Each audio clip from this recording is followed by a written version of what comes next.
ఓం శాంతి. August 22వ తారీఖు 2024 ఉదయం మురళి. ఓం శాంతి. బాబ్దాదా మధువనము. ఈరోజు మధుర మహావాక్యాలు. బాబా చెప్తున్నారు, మధురమైన పిల్లలు, మీరు మొత్తం కల్పంలో ఆల్రౌండ్ పాత్రను అభినయించారు. ఇప్పుడు పాత్ర పూర్తయింది, ఇంటికి వెళ్ళాలి. ప్రశ్న: పిల్లలైన మీరు మీ భాగ్యాన్ని ఎటువంటి శబ్దాలతో మహిమ చేస్తారు? జవాబు: మేము పిలక బ్రాహ్మణులము. నిరాకార భగవంతుడు కూర్చొని మమ్మల్ని చదివిస్తారు. ప్రపంచంలో మనుషులు చదివిస్తారు, కానీ మమ్మల్ని స్వయంగా భగవంతుడే చదివిస్తారు. కనుక ఎంత భాగ్యశాలురమయ్యాము. మరొక ప్రశ్న: ఈ డ్రామాలో అందరికంటే గొప్ప పొజిషన్ ఎవరిది? జవాబు: నిరాకార తండ్రిది. వారు ఆత్మలందరి తండ్రి. ఆత్మలన్నీ డ్రామా సూత్రంలో బంధింపబడి ఉన్నాయి. అందరికంటే గొప్ప పొజిషన్ తండ్రిది. ఓం శాంతి. ఆత్మిక తండ్రి ఆత్మిక పిల్లలను ప్రశ్నిస్తున్నారు, మధురాతి మధురమైన పిల్లలు, మీ ఇల్లు శాంతిధామం గుర్తుందా? మర్చిపోలేదు కదా? ఇప్పుడు 84 జన్మల చక్రం పూర్తయింది. ఎలా పూర్తయింది? ఇది కూడా మీరు అర్థం చేసుకున్నారు. సత్యయుగం మొదలుకొని కలియుగం అంతిమం వరకు ఈ విధంగా మరెవ్వరూ ప్రశ్నించలేకపోయారు. మధురాతి మధురమైన అల్లారు ముద్దు పిల్లలను బాబా అడుగుతున్నారు, ఇప్పుడు ఇంటికి వెళ్ళాలి కదా? ఇంటికి వెళ్ళి మళ్ళీ సుఖధామానికి రావాలి. ఇది సుఖధామమైతే కాదు, పాత ప్రపంచము. ఇది దుఃఖధామము. అది శాంతిధామము, సుఖధామము. ఇప్పుడు ఈ దుఃఖం నుండి ముక్తులై ముక్తిధామానికి వెళ్ళాలి. ముక్తిధామము మరియు శాంతిధామము ఎదురుగా నిలబడినట్లుగా ఉన్నాయి. అది ఇల్లు. తర్వాత మీరు మళ్ళీ కొత్త విశ్వంలోకి వస్తారు. అక్కడ పవిత్రత, సుఖము, శాంతి కూడా ఉంటాయి. ఇదైతే అర్థం చేసుకుంటారు కదా? పాడతారు కూడా. తండ్రిని కూడా పిలుస్తారు, హే పతిత పావన, ఈ పతిత ప్రపంచము నుండి మమ్మల్ని తీసుకెళ్ళండి. ఇందులో చాలా దుఃఖముంది. మమ్మల్ని సుఖ ప్రపంచంలోకి తీసుకెళ్ళండి. సుఖ ప్రపంచం గుర్తొస్తోంది. స్వర్గాన్ని అందరూ గుర్తు చేసుకుంటారు. ఎవరైనా శరీరం వదిలారంటే స్వర్గస్థులయ్యారని అంటారు. Left for heavenly అబోర్డ్. ఎవరు లెఫ్ట్? ఎవరు వెళ్ళిపోయారు? ఆత్మ వెళ్ళిపోయింది. శరీరం అయితే వెళ్ళదు. ఆత్మయే వెళ్తుంది. ఇప్పుడు పిల్లలైన మీకే శాంతిధామము, సుఖధామము తెలుసు.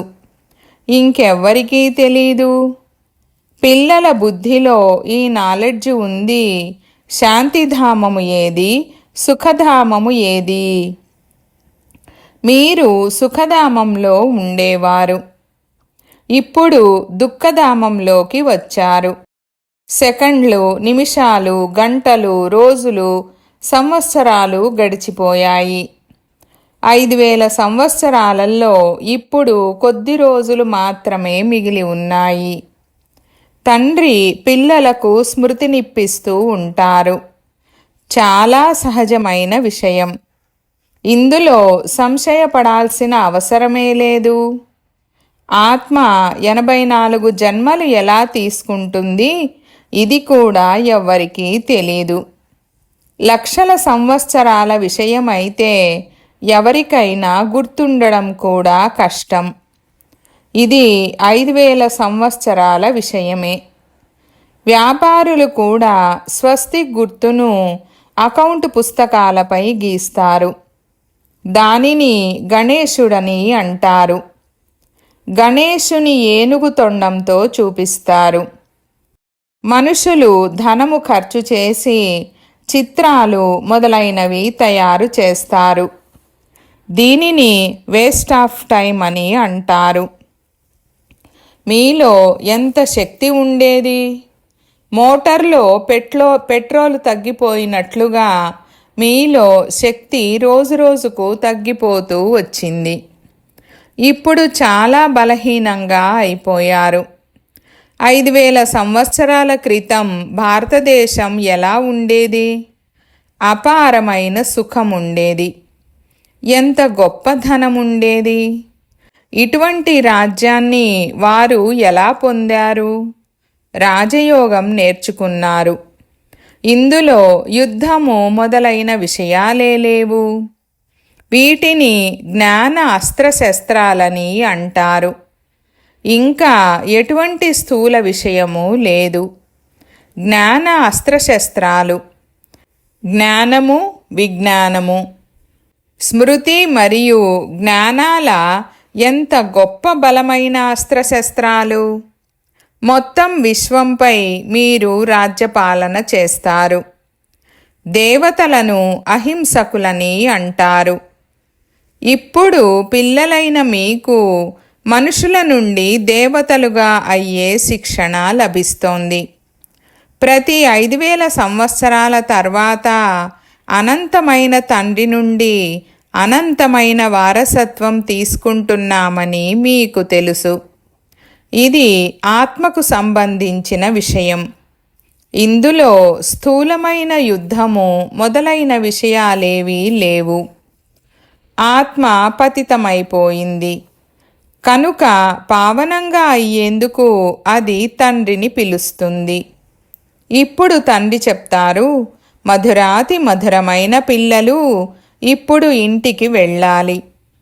ఇది జీవాత్మల ప్రపంచము, అది ఆత్మల ప్రపంచము.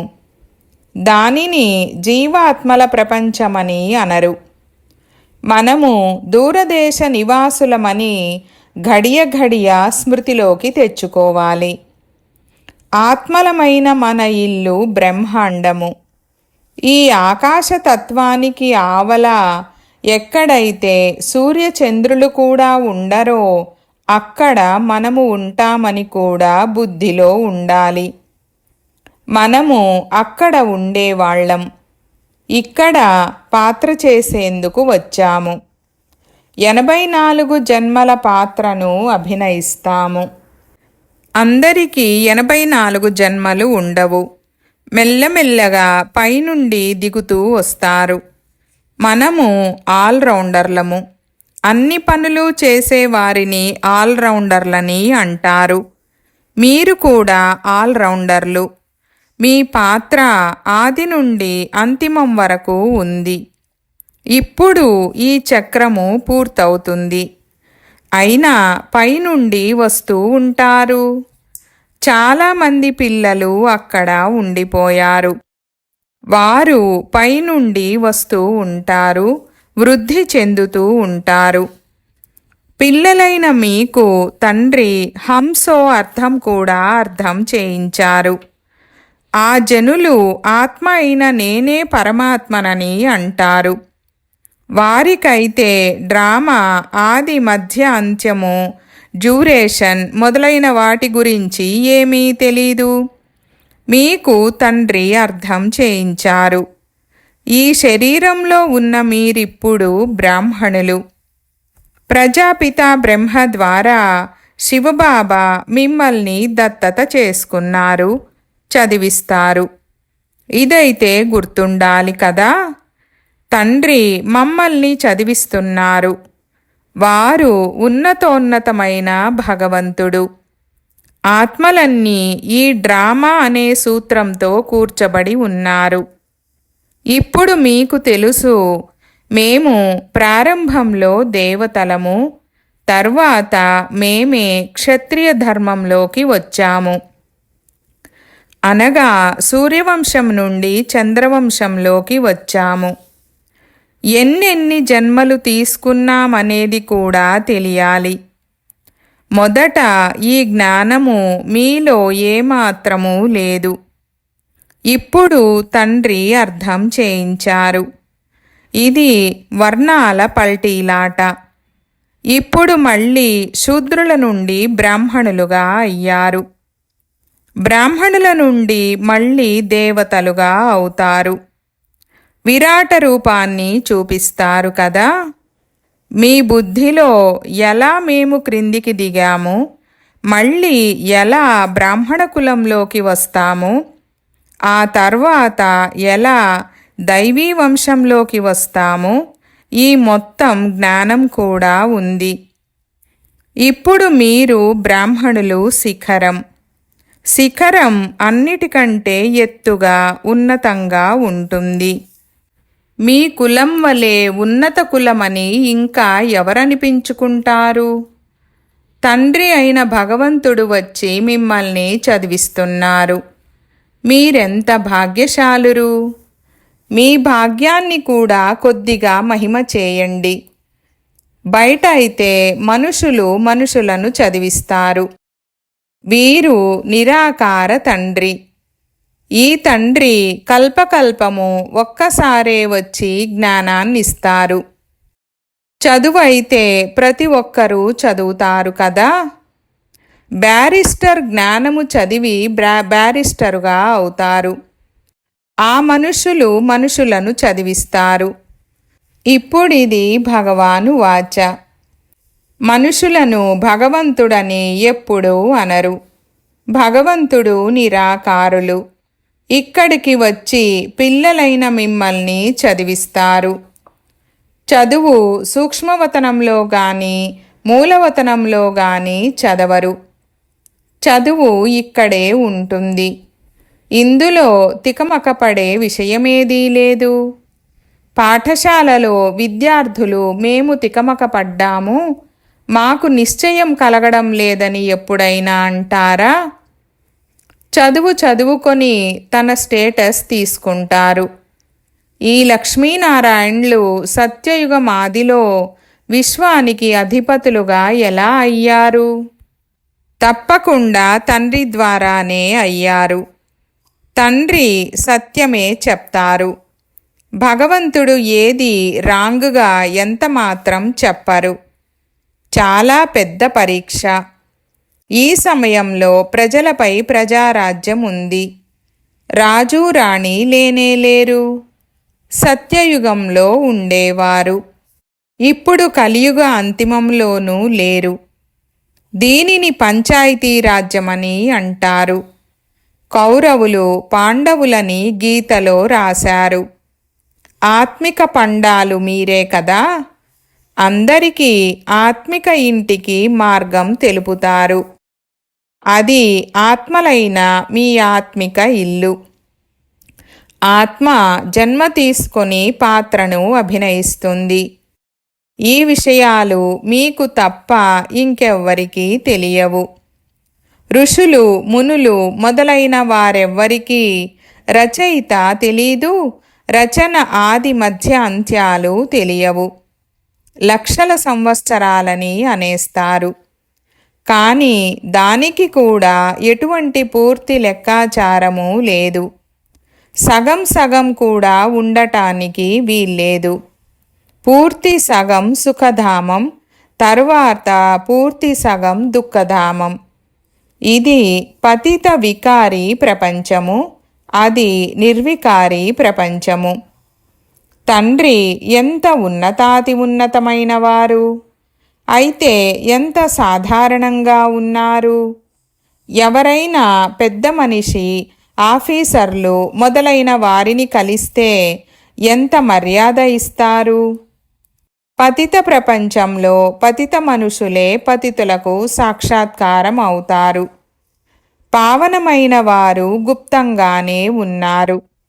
బయటి నుండి ఏమీ కనిపించరు. తండ్రిని నాలెడ్జ్ఫుల్, బ్లిస్ఫుల్ అని అంటారు. అన్ని విషయాలు తండ్రిలో ఫుల్గా ఉన్నాయి. అందువలన వారిని జ్ఞానసాగరులని అంటారు. ప్రతి ఒక్క మనిషి హోదాకు మహిమ వేరువేరుగా ఉంటుంది. మంత్రిని మంత్రి, ప్రధానమంత్రిని ప్రధానమంత్రి అని అంటారు.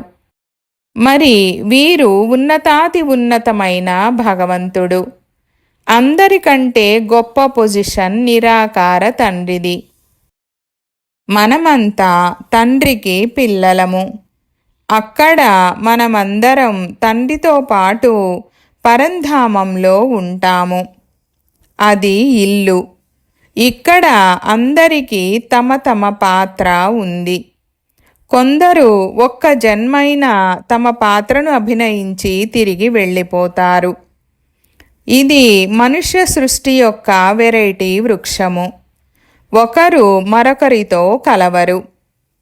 ఆత్మలైతే ఒకేలా ఉంటాయి. పోతే శరీరాల పోలిక ఒకదానితో మరొకటి కలవదు. నాటకంలో కూడా ఒకే పోలికతో ఇద్దరి ముఖాలను తయారు చేస్తారు. అందులో నా పతి ఇతడా లేక ఇతడా తెలియడం లేదని తికమక పడతారు. ఇదైతే అనంతమైన ఆట. ఇందులో ఒకరి పోలిక మరొకరితో కలవదు. ప్రతి ఒక్కరి రూపురేఖలు వేరువేరుగా ఉంటాయి. భలే ఒకే వయసు వారైనా కానీ రూపురేఖలు ఒకేలా ఉండవు. ప్రతి జన్మలో ఫీచర్స్ మారిపోతూ ఉంటాయి. ఎంత పెద్ద అనంతమైన నాటకము! మరి దానిని తెలుసుకోవాలి కదా. మొత్తం సృష్టి ఆది మధ్య అంత్యముల జ్ఞానం మీ బుద్ధిలో ఉంది. ప్రతి ఒక్కరికి డ్రామాలో ఏ పాత్ర ఉందో అదే అభినయిస్తారు. డ్రామాలో ఎవ్వరూ రీప్లేస్ అవ్వలేరు. అనంతమైన డ్రామా కదా. జన్మలను తీసుకుంటూ ఉంటారు. అందరి ఫీచర్స్ వేరువేరుగా ఉంటాయి. ఎన్ని రకాల రూపురేఖలున్నాయి! ఈ జ్ఞానమంతా బుద్ధితో అర్థం చేసుకునేది. ఎటువంటి పుస్తకము మొదలైనవి లేనేలేవు. గీతా భగవంతుడు చేతిలోకి గీతా పుస్తకాన్ని తీసుకొని వస్తారా? వారైతే జ్ఞానసాగరులు. పుస్తకాన్ని తీసుకురారు. పుస్తకాలు భక్తి మార్గంలో తయారవుతాయి. అయితే ఇదంతా డ్రామాలో నిర్ణయమై ఉంది. ఒక సెకండు మరొక సెకండుతో కలవదు. పిల్లలైన మీకు అంతా అర్థం చేయించారు. చక్రం పూర్తయ్యి మళ్ళీ నూతనంగా ప్రారంభమవుతుంది. ఇప్పుడు మీరు చదువుతున్నారు. తండ్రిని కూడా మీరు తెలుసుకున్నారు. రచనను కూడా తెలుసుకున్నారు. మూలవతనం నుండి ఇక్కడికి పాత్రను అభినయించేందుకు వస్తారు. స్టేజి ఎంత పెద్దగా ఉంది! దీనికి ఎటువంటి కొలత ఉండజాలదు. ఎవ్వరూ చేరుకోలేరు. సాగరము ఆకాశముల అంత్యము ఎవ్వరూ తెలుసుకోలేరు. కనుక అంతులేనిదని మహిమ చేయబడుతుంది. ఇంతకు ముందు ప్రయత్నం చేసేవారు కాదు. ఇప్పుడు ప్రయత్నం చేస్తున్నారు. సైన్స్ కూడా ఇప్పుడే ఉంది. మళ్ళీ ఎప్పుడు మొదలవుతుంది? వారి పాత్ర ఉన్నప్పుడు. అయితే ఇటువంటి ఈ విషయాలన్నీ శాస్త్రాలలో లేవు. వినిపించే వారి పేరుకు బదులు వినేవారి పేరు వేసేశారు. ఇది నల్లని పతిత ఆత్మ, అది తెల్లని పావన ఆత్మ.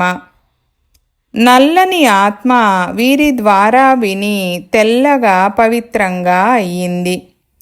నాలెడ్జ్ ద్వారా ఎంత ఉన్నత పదవి లభిస్తుంది! ఇది గీతా పాఠశాల. ఎవరు చదివిస్తున్నారు? భగవంతుడు రాజయోగం నేర్పిస్తారు. అమరపురి కొరకు చదివిస్తారు. కనుక దీనిని అమరకథ అని కూడా అంటారు. తప్పకుండా సంగమయుగంలోనే వినిపించి ఉంటారు. ఎవరైతే కల్పం క్రితం చదివారో వారే వచ్చి మళ్ళీ చదువుతారు. నెంబరు వారీగా పదవిని పొందుతారు. మీరు ఇక్కడకు ఎన్నిసార్లు వచ్చారు? లెక్కలేనన్నిసార్లు. ఈ నాటకము ఎప్పుడు మొదలయ్యిందని ఎవరైనా అడిగితే అనాదిగా నడుస్తూ వస్తోందని మీరు చెప్తారు. లెక్కించే మాట ఉండజాలదు.